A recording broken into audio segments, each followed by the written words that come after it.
Munson with Munson Music, and we're going to talk about how you can play a song called Nobody's Home by Avril Lavigne. And we end up cabling this on first fret to kind of match the recording, but we're going to kind of walk through a couple things in reposition. And we start off on an E minor chord. When we play E minor, first finger goes to the A on the second finger on the D string second. And if you strum all those together, that sounds an E minor chord, and it sounds really sad. Now you may also want to think about putting the third finger on the B string third, pinky on the high third for your E minor. Kind of working it that way. And then from the E minor, we'd be going to a D major chord. When we play D major, first finger goes to the G on the second fret, the second finger on the high E second fret, third finger on the B string third fret. And if you kind of strum the D string to the high E string, that sounds a D major chord, and it sounds really happy. Now you may also want to think about lifting off the second finger, making that a D sus2, or adding in the pinky on the high E third for a D suspended chord, and kind of say some things around Ds.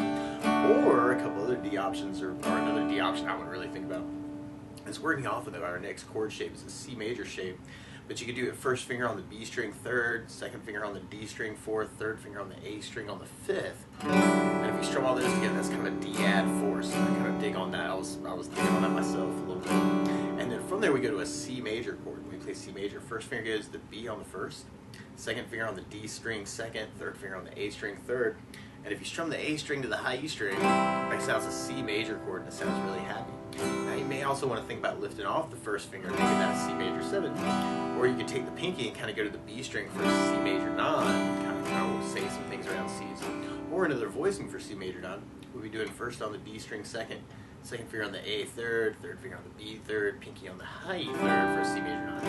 And that way you can kind of use your third finger as kind of an anchor between those chords and make it a little easier. And there's a cool little riff on that where you can play open E, open G, open B, open G, open E, and then we go open D, 2 on the G, third on the B, second on the G, open E, and then we go to third on the A, second fret on the D, open G, second on the D, and then open B, and then we almost kind of start that over again with kind of a 3 on the A, 2 on the D, open G, 2 on the D, and then first fret on the B, and then open B.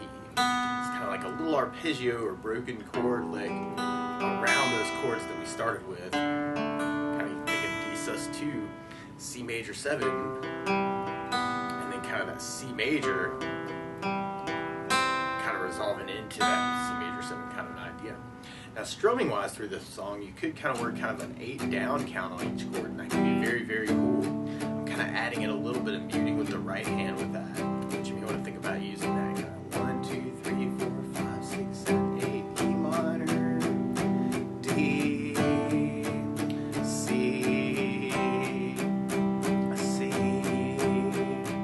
Or one of my favorite strum patterns for a 4/4 like this is down, down, up, down, up. So if you take the E minor, just try that like that. Down, down, up, down, up, down,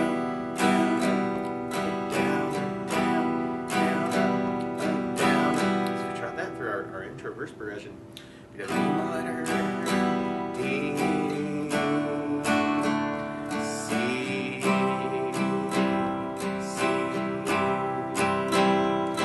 minor, D, C, another C. Or another pattern that I would think about is something called a 16th note strum pattern. And what I mean by that is if you take your foot and you kind of tap your foot in the beat, right now we're dividing that beat into 2 parts with our down, down, up, down, up. 1, 2, 1, 2. That's called an 8th note. What a 16th note is where we divide that foot tap into 4 parts. 1, 2, 3, 4, 1, 2, 3, 4. And one of my favorite 16th note strum patterns is long down, down, down, up, down, down, up, down. And what I mean by that is if you take the E minor, do it down for 4. 1, 2, 3, 4, 1, 2, 3, 4, 1, 2, 3, 4. That's what you're doing on the first beat. And on the second beat, you're doing a down on 1, down on 3, up on 4. So you're going 1, 2, 3, 4, 1, 2, 3, 4, down, down, up, down, down. And then on the third beat, you're doing an up on 2, down on 3. So you're going 1, 2, 3, 4, 1, up, down, 1, up, down, 1, up, down. And then on the last beat, you're going down, up, down, right along with the 1, 2, 3, 4. So down, up, down, down, up, down, down, down. So all together, you got down.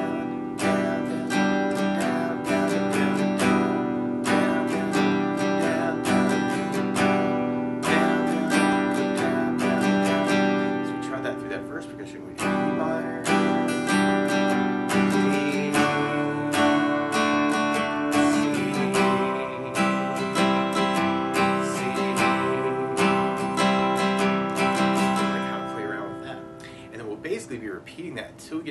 chorus part. And on our chorus, we start on the E minor, but then we go to a G major chord. We play G major. First finger stays on the A 2nd fret, second finger on the low E 3rd fret, and third finger on the high E 3rd fret. And if you strum all those together, that sounds a G major chord, and it sounds really happy. Now you may also want to think about putting the third finger on the B string 3rd, pinky on the high E 3rd for kind of a G major chord. Kind of working it that way. And then we go to our D major twice at the end of the chorus. So you could do that with just kind of that down idea, or the down, down, up, if you're kind of digging on that. Or you can use the 16th pattern. Or you can even switch between them. E minor, G, D, E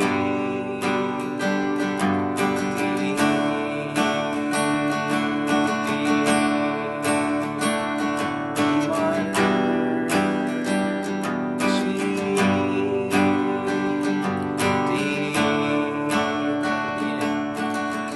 thing I might think about too is something called power chords. Actually, if you want to make this really heavy, you could kind of, instead of an E minor chord, you could use an E5 power chord where you use just the low E string or the A string on the 2nd fret kind of together as kind of an E note, a B note for E5. Or you can do first finger on the A string 7, third finger on the D string 9 for an E5 power chord. And instead of the D chord, you could use a D5 power chord where you take that shape and you slide it down 2 frets to 5th on the A, 7 on the D. So kind of working just those 2 notes as a D5. And then for the C, you could kind of do first finger on the A string 3rd, third finger on the D string 5th fret. It's kind of a C5 power chord. And then for the G, you could use a G5 power chord where you do first finger on the low E 3rd, third finger on the A string 5th, and kind of work a G and a D note together. It's good to kind of work it that way too. And you may want to kind of play around with that if you want to make it really heavy, kind of like E, D, C. It's probably something else to play around with. Now the weird thing is, to play along with Avril though, instead of starting on an E minor chord, she's starting on an F minor chord. So to play along with the recording, what you want to do is take a capo, and if you hit the capo on 1st fret, then now your E minor is really an F minor chord, and your G is really an A flat major chord, and your D is really an E flat major chord, and your C is really a D flat major chord. But to take it from the very beginning, you may want to kick it off with just kind of that intro progression, that E minor, D, C, and this could be a little weird if you're doing the power chords now. You'd be 1 fret off, but you can still be thinking of that E5, E5, and now on 6 and 8, and then C5, and now on really 4 and 6. And then we kind of play around with that. Or you can do the down, down, up through that. D, C, C. Or you might want to use that arpeggio idea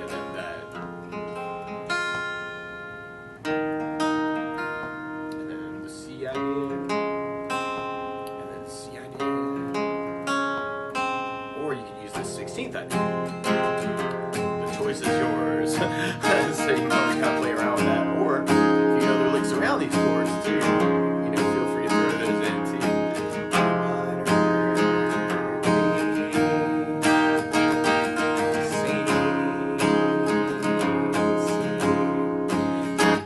And you may want to stop that last C before you go into the chorus. So on that last C, you may want to do kind of a down, down, down, and then kind of kill the strings, or a down, down, and then kind of kill the strings, or down, down, down, down, down is kind of the main idea on that last C chord before we go into our chorus part. And you can do that with kind of that same idea, kind of those 8 down idea, or the down, down, up, down, and kind of digging on that. Or you can do the 16th idea. Or you can mix it up. E minor, G, D.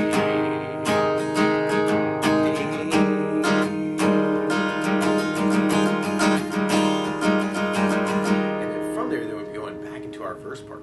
Now, one other thing I think about adding to the song, though, is bass notes. And a lot of times on that first down, if the down, down, up, down, up, you can throw in a bass note for the chord. So on the E minor, you'd have low E for the bass.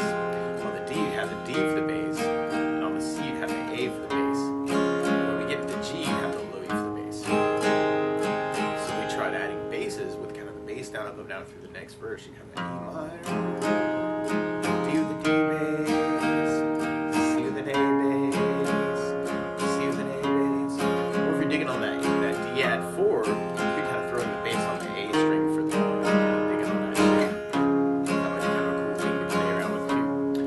Or if you're digging on the 16th, you could add basses to that too and make it a bass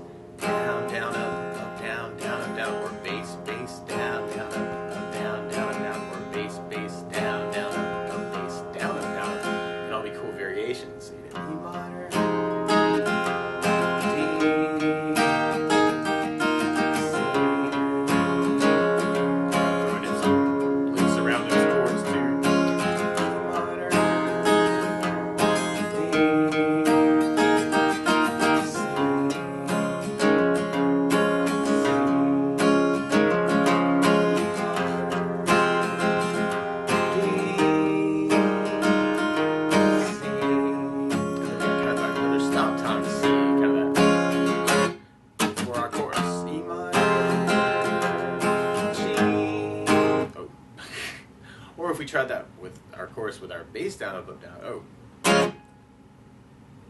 And then from there, then we going into our chorus part. So we tried that with bass down, up, down, up. You got E minor, G, D,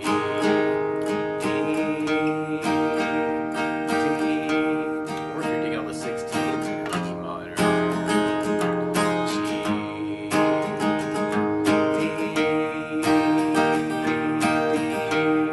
and we have an extra D at the very end of that chorus to kind of help lead into our bridge part, which is kind of our verse form, but then we end up with some extra C's at the end. So E minor, D, C, C, E minor, D, C,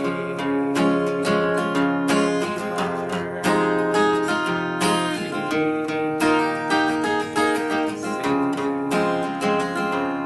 and then we got kind of some more C's. You might want to kind of do a build up on that. Kind of get a lot of energy to go into to our last chorus. And then we have the E minor, G,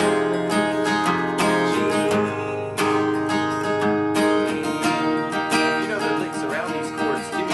Feel free to take this lesson and run with it any way you want to. Kind of make it your own that way.